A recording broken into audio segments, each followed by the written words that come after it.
সে ফেসবুকে fake account খুলে young যুবকদের সঙ্গে প্রতারণা করত। সে ভিডিও কল করার সময় বিভিন্ন ফিল্টার ব্যবহার করে নিজেকে এক রূপবতী মেয়েতে পরিবর্তন করে ফেলতো। ফলে ছেলেরা ভাবতো যে তারা এক সুন্দরী যুবতীর সঙ্গে কথা বলছে, কিন্তু আসলে সেই সুন্দরী মুখের আড়ালে ছিল এই চম্পা ডাইনি। জানু, এই ছোট্ট ঘরে আমি যে আর থাকতে পারছি না, আমার একটা বড় বাড়ি লাগবে। হ্যাঁ, বাড়ি?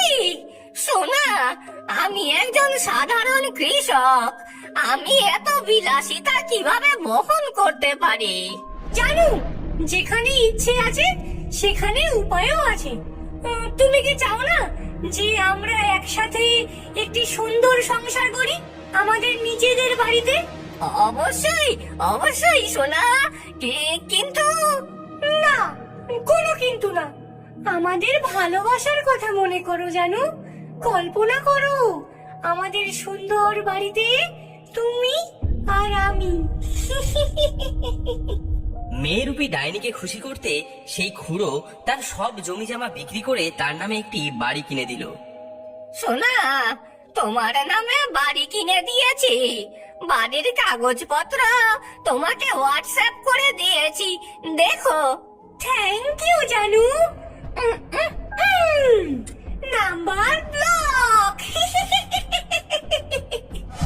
আমি এইভাবে মানুষের সঙ্গে প্রতারণা করে অনেক বড় লোক হয়ে যাব।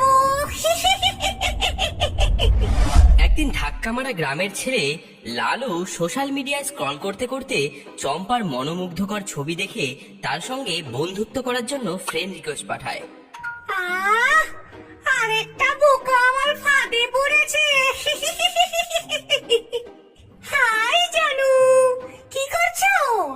চম্পা, তোমাকে দেখতে অনেক সুন্দর। তুমি যদি আমার জীবনে আসো তাহলে আমার অসম্পূর্ণ জীবন পূর্ণ হয়ে যাবে। এই চম্পা তারই হবে যে তার সব চাহিদা পূরণ করতে পারবে। যা আমি চাইবো তাই আমায় কিনে দিতে হবে। বলো, তুমি পারবে? চম্পা, আমি তোমার জন্য অসম্ভবকেও সম্ভব করতে পারি। আমি তোমার জন্য চাঁদ এনে দিতে পারি। তুমি শুধু বলো তোমার কি লাগবে। মাছ টোপ খেয়ে নিয়েছে। ও আমার সুন্দরী চম্পা, তুমি এত ছোট জিনিস চাইছো কেন, যেখানে আমি তোমার জন্য গোটা ব্রহ্মাণ্ডও এনে দিতে পারি।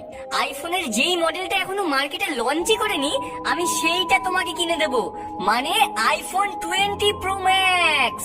ওয়াও, তুমি কত রোমান্টিক জানু। কিন্তু আমার থেকে এমন গিফট পেতে গেলে আগে তোমার আমাকে কিছু গিফট দিতে হবে, তাহলেই আমি ওটা দেব। আচ্ছা জানু, তুমি কি গিফট চাও বলো। শোনা, তুমি যে আমাকে ভালোবাসো সেটা প্রমাণ করার জন্য তুমি আমাকে এমন একটি বাইক দেবে যেটি তেলে নয় বরং কি জলে চলবে। ভেবে দেখো শোনা, তুমি আর আমি ওই বাইক করে মাইলের পর মাইল ঘুরে বেড়াবো। আচ্ছা জানু, তাই হবে। ডাইনি সেদিন তার জাদু মন্ত্র দিয়ে তার গ্যারেজে একটি বাইক বানিয়ে ফেলে, যেটি সম্পূর্ণ জলে চলে, এবং লালুকে সেটি গিফট করে দেয়। ও, খুব সুন্দর হয়েছে জানু বাইকটা। ওয়াও। তুমি জানো আমার বাবা কত বড় লোক? তিনি আকাশের যে চাঁদ তারা আছে সেগুলোও কেনা বেচা করেন। আমি বাবাকে বলে তোমার জন্য কয়েকটা রাতের তারা অর্ডার করেছি, একটু সবুর করো সোনা। জানু, তুমি আমার জন্য যে তারা অর্ডার করেছো সেগুলো কবে আসবে? আমি আমার গিফটের জন্য অপেক্ষা করতে পারছি না। সোনা, খুব তাড়াতাড়ি আসবে। আমি তোমার জন্য একটি বিশেষ গিফট আনতে চাই, কিন্তু তুমি যদি আমাকে ছোট্ট একটি গিফট দাও তাহলে আমি তোমাকে সেটা দিতে পারি। কি গিফট চাও তুমি? তুমি যদি আমার জন্য একটি বিরাট বড় বাংলো বাড়ি বানিয়ে দাও আর তার পাশে একটি বড় পুকুর কেটে দাও, তাহলে তারাগুলো তো আমি তোমার জন্য অর্ডার করেছি, সঙ্গে চাঁদও তোমার জন্য আমি এনে দেব। সেই ডাইনি চাঁদ এবং তারা পাওয়ার লোভে লালুর গ্রামে একটি বিরাট বড় বাংলো বাড়ি এবং তার পাশে একটি পুকুর কেটে দেয়।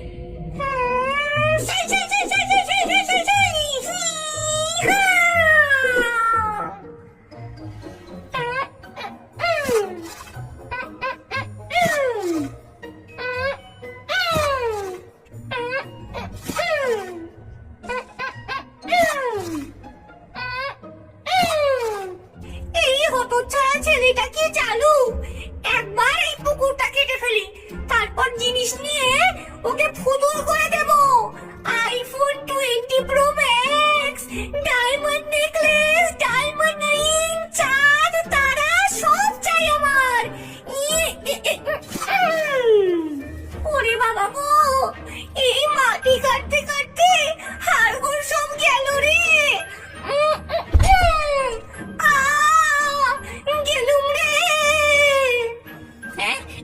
সাবাস সাবাস লালু, তুই পেরেছিস বদলা নিতে, আমার বদলা তুই নিতে পেরেছিস। সাবাস লালু।